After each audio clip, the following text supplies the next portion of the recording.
Lore Friendly episode 98? I believe so. Yeah. 2 more weeks, and then it's the drunk episode.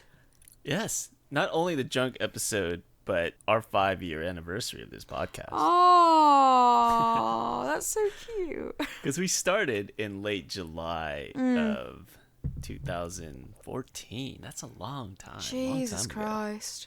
We've grown so much since then. I think what we should also do for our 5-year/100th episode anniversary is go through and find our highlights reel. Would you call it a highlights reel or a lowlights reel? Both. Depends on who you're asking. I mean, we'd have to have the constitution to actually listen through this many podcasts, for starters. Yes. But one thing that I'm quite excited for is looking through the old episodes and realising when we actually had a plan. That might have been a long time ago. Because can you remember what our first podcasts were? They were structured, we had historical analysis, we were playing video games. What a fucking crazy world! Well, it was way more focused on history and things like that because we had other podcasts to cover the other topics, and now we're the only ones left. We're like the only ones who survived this zombie only ones apocalypse. Still going. Yes. We cannibalized all the other podcasts and all their topics and things, and now nobody else can have a podcast. It's just us. Yes. We might start doing live video stuff too now that load disorder has kind of slowed down. So there we go. We cannibalize that too. I mean, do you want to see my live working face? I'm really? sure people would want to see yours. Mine, I'm not so sure about. But... I don't know. I've seen a photo of you now. You're quite handsome. Handsome and old and decomposing. I don't know what the phrase is. Without wanting to sound racist, white people age the worst. Maybe. How, you're like in your 30s, aren't you? Yeah, I have that Asian dad look, I guess, without being a dad. Asian dad energy. Yeah, whereas I'm not going to be looking that good at that age. Yes, actually, I'm 87 years old, Alice, and so, yeah. I thought all Asians, when they hit the age of 50, immediately grew a foot-long beard. Oh, that's true. Well, it's going to be a Fu Manchu thing with me, so. Because I can't grow a beard. I can only grow, like, hair on the sides and not the philtrum. It'll just be like a Fu Manchu thing. It'll look bad. No, but I think you'll look fine. I think the aging stuff, the knowledge and information on, like, what causes aging wasn't as robust as it is now, so I think this next generation coming forward, everybody is gonna look great at age 50. They're gonna all look like Nicole Kidman.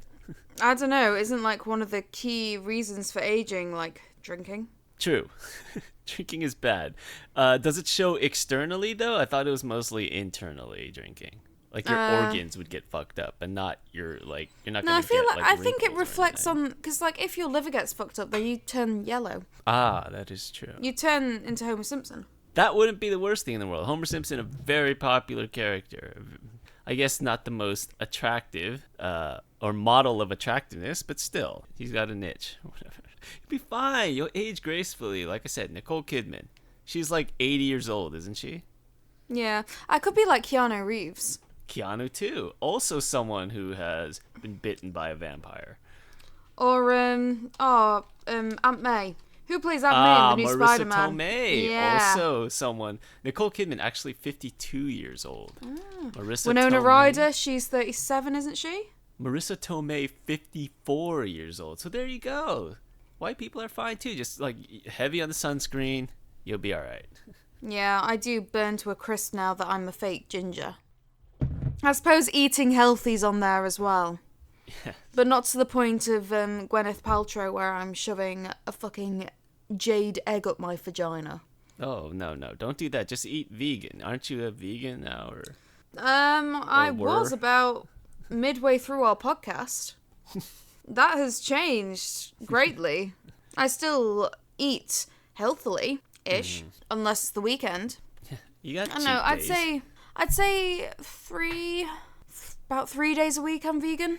Yeah, I tried one of those Beyond Meat sausages like I showed you. I'm also going to try their ground beef, but it just doesn't taste the same. It's Yeah, but their burgers are fabulous. Oh, really? I'm gonna try the ground beef next, but it's just, I don't know. The planet might be doomed. Might have to stick to eating meat. Now, I think sausages, you probably don't have them over in Mercaland, but Linda McCartney's vegan sausages are absolutely fantastic. Oh, really? They don't taste like real sausages, but they've got all the protein and none of the fat, and they taste really nice. Yeah, it didn't taste bad. It just didn't tast as like a good. sausage. Yeah, so it was a broth. So I was like, cooking broths and the beer and all that, and it just did not taste the same. Anyways, how are you? How has your life been since we last talked? So my life for the last weekend has revolved around my guinea pigs. Yes. So, me and my boyfriend, we like to get drunk, and we went to this music festival in Nottingham this weekend. Mm-hmm. Now, I didn't drink much in the grand scheme of things, but I hadn't eaten.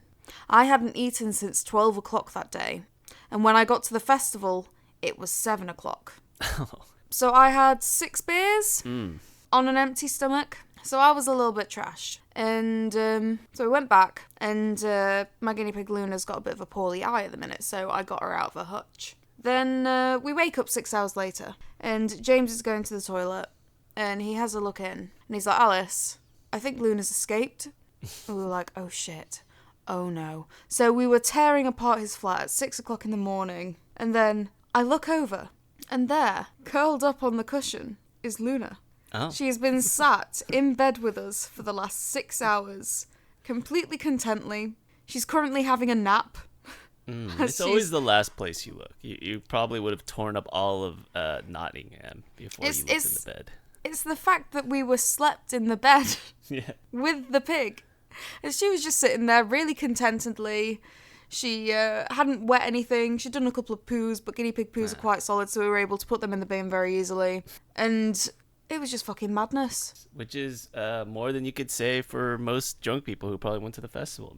Their beds are probably completely drenched. Yeah, with vomit and sick and beer and piss. Instead, we just had a guinea pig. Yes. So that was really quite a magical experience. She was very grateful to be back in her hutch, mind. Instead of between the two drunk people. But the thing is, I've had a lot of guinea pig related things happen recently. I think it's because I'm stressed out because Luna has got a poorly eye at the minute. But on the Friday night, I also had this dream. And I must preface this episode by saying that I don't dream very frequently. It is very rare for me to be able to remember my dreams. And it is rare for me to have a dream that's so vivid that I can remember it a couple of days after. So, allow me to regale you with the plot of the next Avengers film. So, this is in a post-Endgame universe. Thanos is dead. The threat to the Infinity Stones is gone. Oh, so I've returned in this universe. Yeah. I had been snapped out previously, obviously. No, you haven't. Iron Man is dead after his noble sacrifice. Captain America kind of partially offed himself by going back in time, and now he's an old man who's dead. Mm-hmm. And I was part of the battle with Thanos. I mean, there were so many people at that fucking battle, anything could have fucking happened. Yeah. Whereas I came through the portal and just ran in the opposite direction because I was not about to get involved. Yes, screaming like a child. Yeah, so after the battle with Thanos, I am living alone with my wonderful guinea pig Luna, and I live in a studio apartment. This is something that I remember quite vividly. Oh. I live in a studio How are apartment. you affording that? So it's all one room. The podcast must have really taken off while I was gone. Nah, it's that Avengers severance pay, innit? Okay. Because I was thinking you and Luna, I guess, were just, going on the podcast by yourselves while I was snapped out, and you made all this money, and I was just holding you back. It's just... Nah, don't worry about that, mate. Don't worry about that. Okay, so you have this fancy, expensive studio. Oh, no, studio apartment in the UK means a one-room flat. Yes, that's what it means. It's like a dorm room. Right. But it could be fancy. It doesn't have to be. It could be fancy, but in the dream, it wasn't particularly fancy. Okay. Because I was thinking some high-rise in London with lots of special fucking Avengers gear. severance pay ain't gonna get you anywhere in London, mate.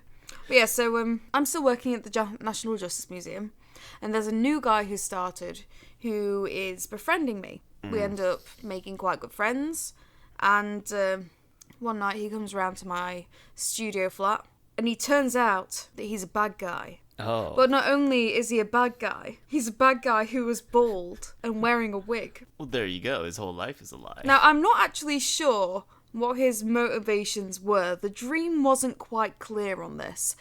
Did this man, in addition to wearing a wig, have on a lot of asbestos?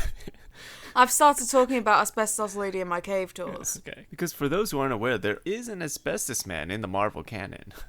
This is pre-learning about Asbestos Lady. Oh, okay.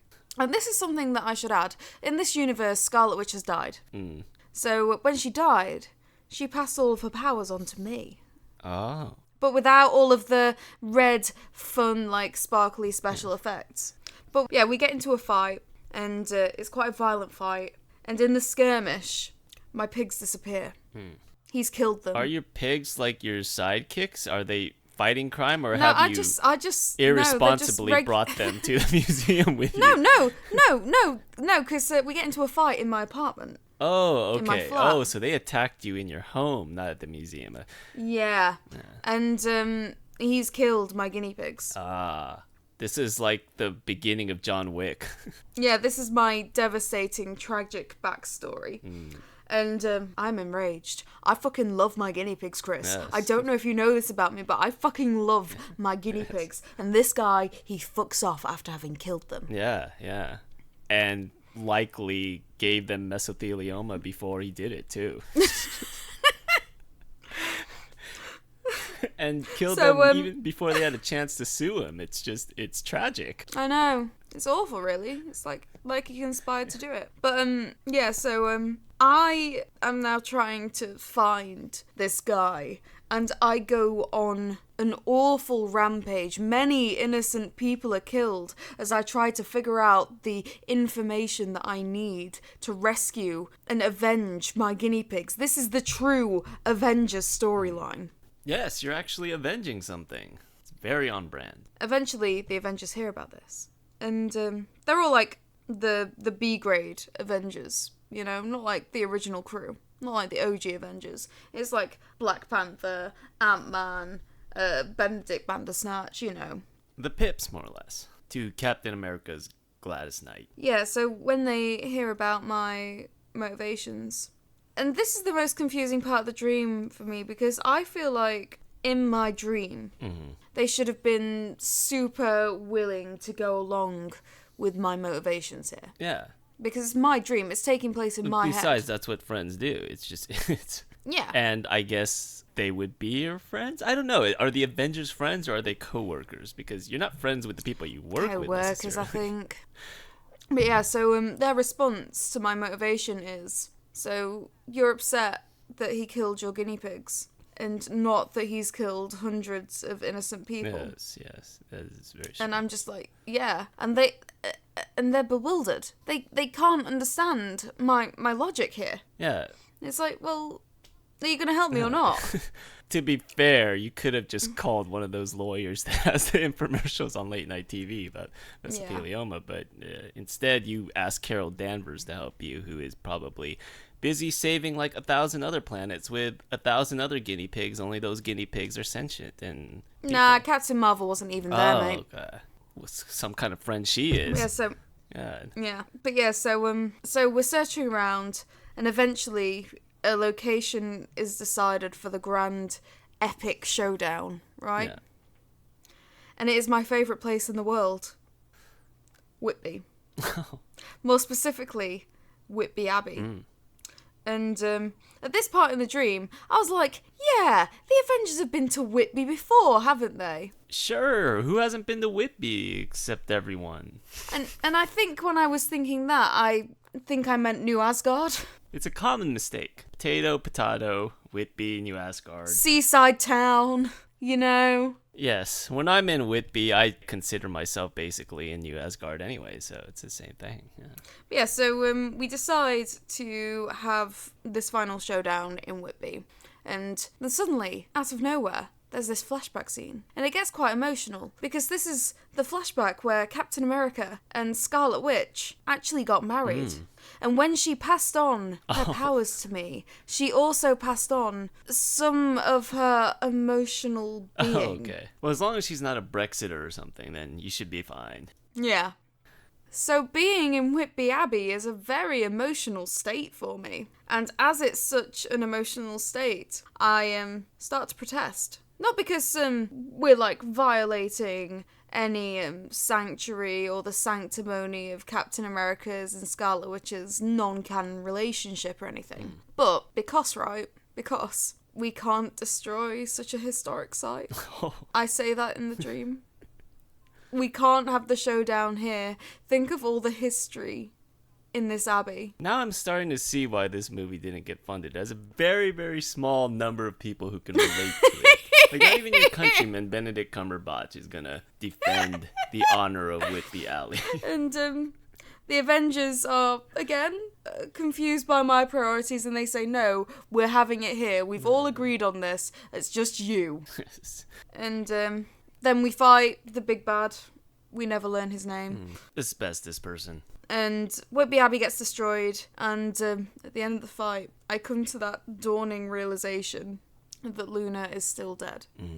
It's a very tragic end. And it is a very tragic end, and it's got a message about vengeance. Which naturally went right over my head. And then I wake up for a minute, because it probably won't surprise you to hear that I had been drinking that night. Or every night. Just a couple of pints. I just had a couple of pints, you know. And when I drink, I'm a very uneasy sleeper, but I was able to go back to sleep. But when I go back to sleep, the dream has reset itself, and I'm lucid. Time loop. So I start playing out the entire scenario again. I don't befriend the guy at work. I'm sat in my apartment with my guinea pigs, and I'm trying to make sure that in this universe, Luna doesn't die. But then I wake up because my alarm goes off and I've got to go to work. Well, then it was a success. Luna didn't die. She didn't die. The universe did, but...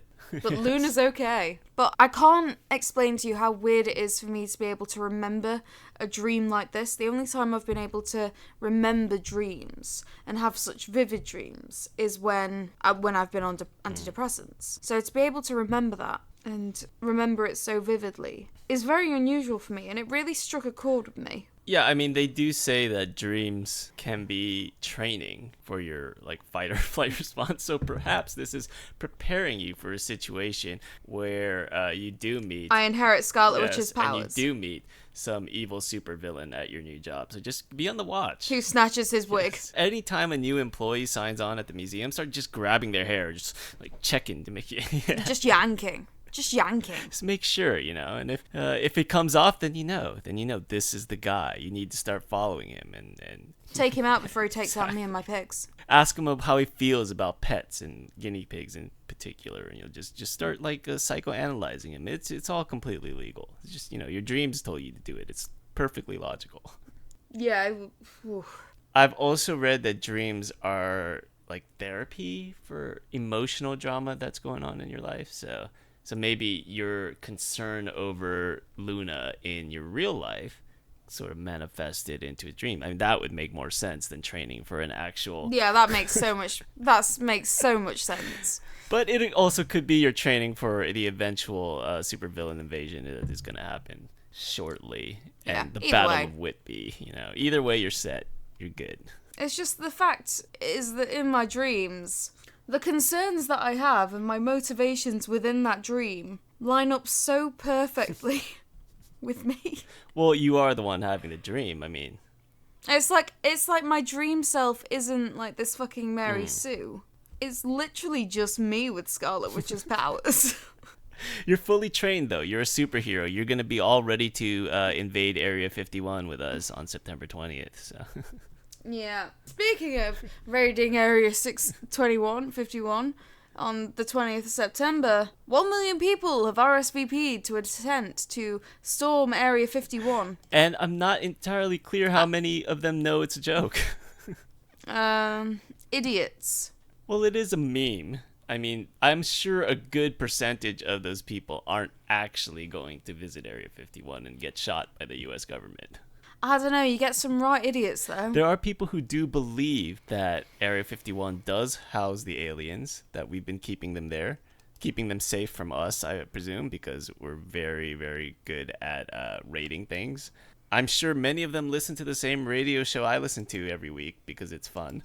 I think this week they had a guest who was telling us that airplanes, they actually drop like drugs to sedate us. So watch out for those. What?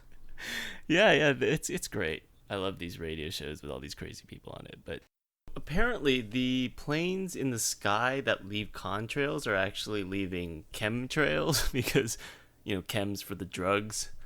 And they're dropping it on us in order to sedate us and turn us into zombies. Well, it clearly isn't working. So if on the next pod we just start moaning and groaning, then it's pretty much, yeah. It's pretty much the fact that we've probably gotten drunk an episode early. But yeah, going back to Area 51, you can actually look up the plans for the invasion on the Facebook group, which you've kindly uploaded for me here. Yeah, I've uploaded the top secret plans to our little Discord page. Yes, and you're gonna have to run like Naruto to avoid the bullets. Apparently, that's how you're gonna get into Area 51. Yeah. And for those who aren't familiar, it's kind of like you like hunch over and have your arms pinned back. I'm pretty sure everyone knows what Naruto running is. I've never watched Naruto, and I still know what Naruto running is. Has it entered the public consciousness? It's like one of those things that people just know. It's like Taylor Swift. You just know who Taylor Swift is. You know how to Naruto run. Have you practiced that? Is this something you anticipate practicing in your next dream? No. How are you going to dodge the bullets? I may have dreams about murdering people on behalf of my guinea pigs, but that's one too far. I've got Scarlet Witch's powers, mate. I don't need shit. Did she also bequeath you her motorcycle? Because that would also be kind of cool. Nah. That's kind of lame. No, I was just flying around England. Nothing in terms of just like physical stuff. None of her clothes. I stole her coat. I stole her coat. Her badass leather trench coat. Because I think you would have a case there in terms of just walking into her closet and taking her things. I mean, you have her powers. I mean, it's... Yeah, who's going to stop me? But, I mean, also from a legal standpoint, I mean, what better way to convince the judge and jury that you are her rightful heir than the fact that she gave you her power? She didn't give it to any of her relatives. They don't have it. No. Because her twin brother's dead. And whatever her will says, I mean, she might have left like her motorcycle to Captain America in her will, but I think you have a stronger case having her powers. It just makes sense that you would get the motorcycle and the next role. Wait, hang on. Are you confusing Scarlet Witch and Black Widow? Oh, maybe. Who's Scarlet Witch? The ginger one that isn't Scarlett Johansson. Wait, are we talking about Mary-Kate and Ashley Olsen? What? No, Black Widow doesn't have any powers. If you're thinking about Scarlett Johansson... Well, I think because you said Scarlet, that confused me. Don't you blame me for your shitty fucking Marvel Universe knowledge. Is Scarlet Witch in the movies? Yes! She's fucking so then she's Vision. fucking Mary-Kate Ashley Olsen, right? No, she's not. She's not. No. Oh, Elizabeth Olsen. One sec, who's she played by? Oh shit, she is played by one of the Olsen twins. Not Olsen twin, one of the Olsen relatives. There you go. She's an Olsen. The one that's not the twin. That's right though. Elizabeth Olsen. Yeah. There you go. So close enough. She's the good actor in the family. Is she younger than the twins? I think so, yeah. Okay. Yeah, so there you go. Elizabeth Olsen. Okay, so now we're on track. Now I know she is. Okay, so she has powers. Okay. Yeah, she's the one. She doesn't have a motorcycle. She's basically like Elle. That's Black Widow. Yeah, but with long, sort of reddish hair. Yeah, she did have a twin brother. I don't know if she has any other relatives, so there you go. You get all her stuff. Well, in the comic book universe, I think her father is actually Magneto. Yeah, but he kind of lost claim to any of her stuff the moment he decided to, I don't know, become a terrorist or whatever. Speaking of Elle, should we talk about Stranger Things? Stranger Things. How did you enjoy this season, I guess? Or what are your thoughts on this season? So much more than season 2. Yeah, it was a lot better, I think. It was just a more enjoyable watch. Like, I was more engaged watching it. With season 2, it was a slog. Yeah. But with the this season, I was like, I want to watch the next episode. I want to watch the next episode. It was tighter. Like, I think season 2, they were having all these different threads with Elle's past and everything. Here, I mean, they kept it within a certain circle. Like, everything was centered around them all. And you had just a tighter theme overall. I kind of enjoyed how they also gave the grown-ups the opportunities to be heroes for once. I mean, it would have been kind of a bit redundant if Elle saved the day again, you know, and Elle losing her powers at the end and sort of becoming just like a normal kid. Because I guess a theme from earlier on was like that you can't rely on the grown-ups. They're always fucking things up. And it's a theme from like a lot of 80s movies that are centered around kids. But in this one, like, Hopper and Joyce came through, and it's kind of punctuated at the end by like Hopper's note to Elle, in that, you know, like he knows that she's gonna have like a rough life and she's gonna have to learn and make mistakes, but that he's always there to support her. So I just thought, yeah, overall I liked the way the narrative played out, and it was interesting all the way through. I think it was one of the bigger risks that they took, especially considering the feedback that they got after the last season, was introducing new characters. Yeah. And I'm pretty sure that I was gushing over Robin far too much in the last episode of the podcast. I like Robin. But when you compare the introduction of Robin to the introduction of, was it 8? In season 2? They did a better job with Max. But so much more organic, so much more interesting. Max becomes more multi-dimensional, and she was introduced very well in the second season as well. I can't deny that. But Robin was honestly the best thing about this show. Mainly because before the latter section of the series, I was like, oh yeah, let's get them together. Yeah. Let's get Steve and Robin together. Oh my god, they're so cute. Woo woo woo. And then the bombshell was dropped. She's a lesbian. And honestly, I think that she's one of the more realistic depictions of an LGBT character that you get in just general media, because that was the way that they wrote her, in that she's not first and foremost a gay woman. She's a character first, her sexuality is secondary to it. It's also sort of like a play on the certain archetype of the nerdy girl who's obsessed with she literally used that word, obsessed with the star quarterback, star of the high school, the prom king, more or less, right? And instead they said, okay, that aspect is not going to define this person. I mean, I know it sort of influences part of her character, of how her character was built, but we're not going to have this woman sort of defined by her love of a man. It's going to be defined by her character, and I like that. Yeah I thought it was a cool twist that they put on it. It was just a really good way of doing it, really. It was a really nice way of evolving their relationship and showing that Steve has changed from season 1. It's constantly re-illustrating his character progression.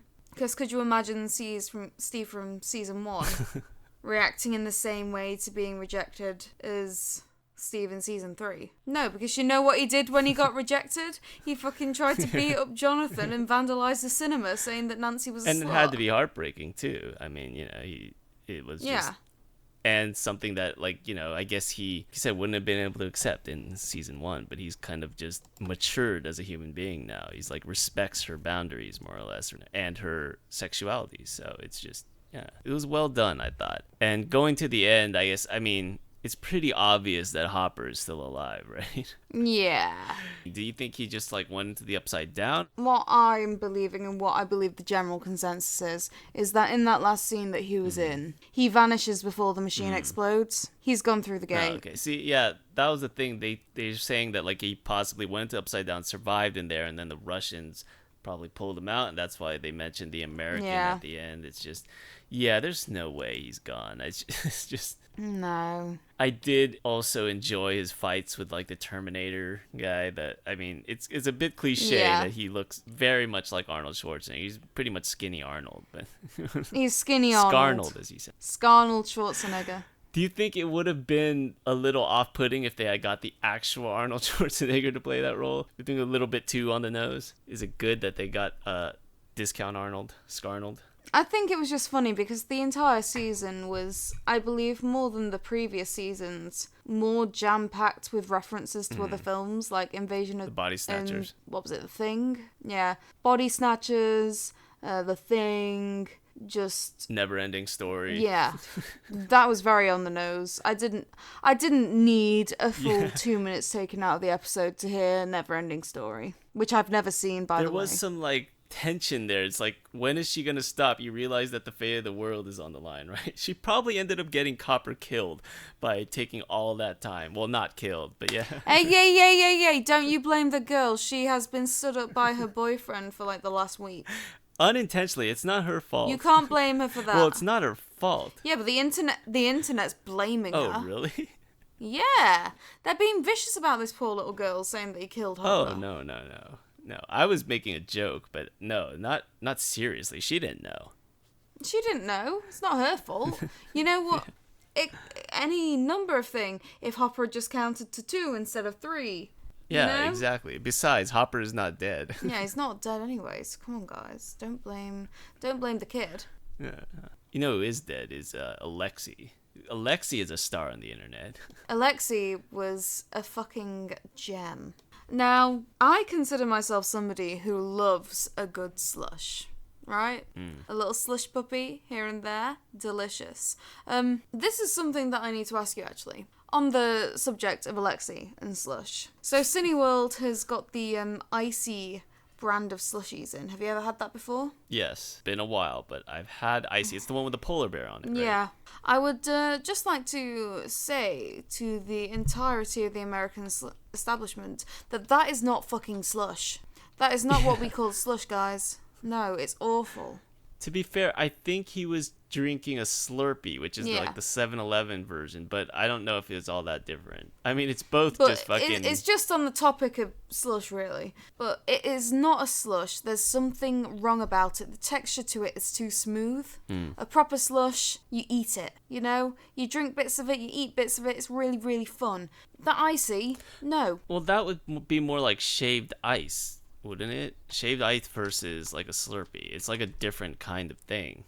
No, because a slush, right, you need it to have the robustness for you to be able to scoop out a little bit. Yeah, that's what I mean. Like, But you need it to have the slurpiness to slurp it. The icy, it's just liquid. It's just fucking liquid. yeah. If you like Google shaved ice, it's like has this texture. I think like because we have this too. It's just it's not in. No, it's that's not different the than right. a That's Slurpee. not the right texture for slush. Okay, so it's it's too lumpy. different than a snow cone. That's the word I was It's thinking. between the shaved ice and the ice and the Okay, icy. so it's not like a snow cone. It's Yeah, the icy it's, is too smooth.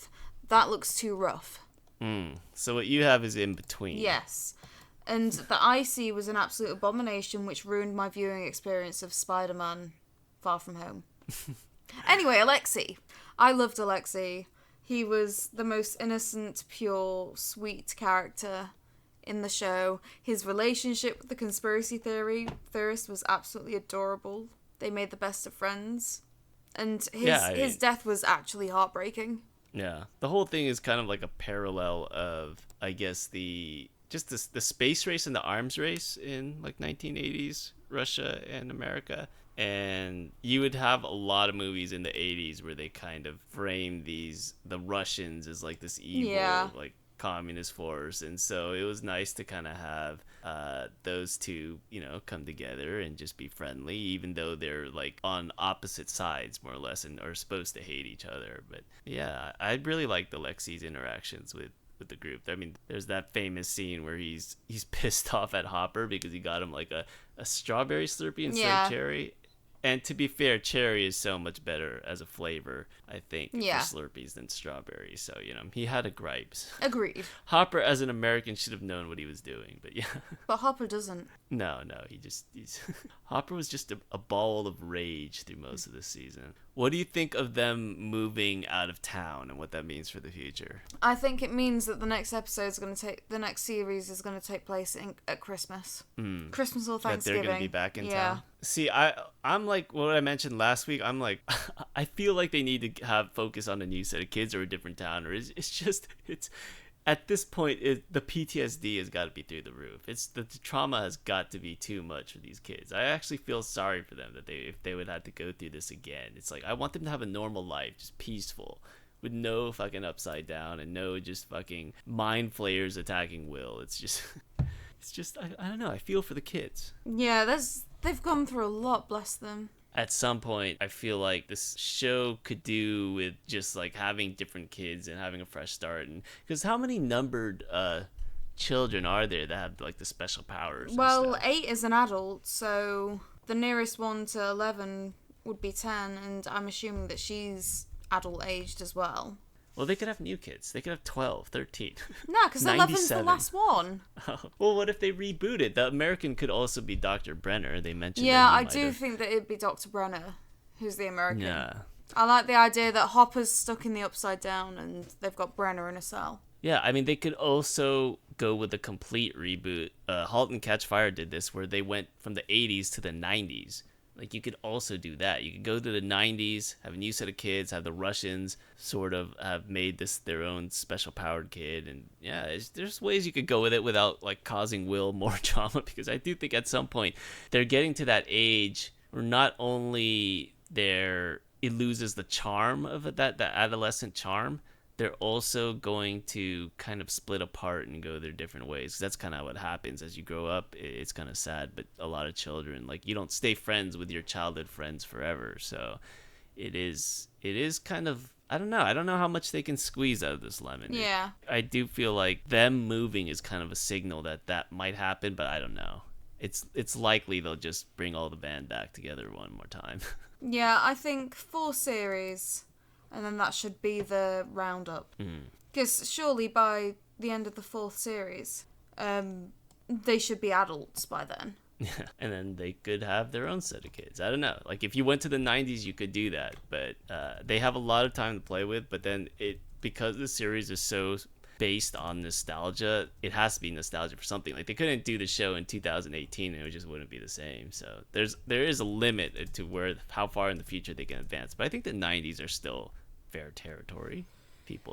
I mean, as a 90s kid, I'd love to see the 90s being represented in such a nostalgic manner, but maybe not. We got some bad fashion in the 90s. That's a bad fashion in the 80s too. Yeah. But yeah, it's all good. But yeah, so you think it's gonna go back? I think they can flog this horse once more before it dies. You're gonna bring the kids back. There's gonna be a final showdown with the Mind Flayer. Maybe Elle gets her powers back at the end. And then, yay, everybody is happy. Finally. Yeah. Because Hawkins, I think, as a town is just going... They might be the next... Yeah, they're going to be the next town that gets raided by this 1 million people who are going to raid Area 51. Yeah. That's going to be the next target. After we invade and find the aliens, the next place is going to be Hawkins. I think Hawkins will be first. Hawkins will be like the dry run. I mean, yeah, if you can evade bullets, well, what's a Demogorgon to a bullet? Yeah. Bullets are way faster, so... But yeah, that's probably it for Stranger Things for a while. Is there any other show that you're interested in watching? What was the show that we got suggested to by, I think it was Adam on the Discord? By Pix. Hot Zone. That sounds interesting. I would be happy to try out Hot Zone, just for an episode or 2. Sure, why not? Yeah, we'll figure it out. I'm sure something in gaming will happen. And that will be episode 99, and that will prep us for 100. Episode 100. So we're getting there. It's been a very fast 5 years. Yeah. But yeah, stay tuned for that next week, and we'll see you then. Bye-bye. Bye.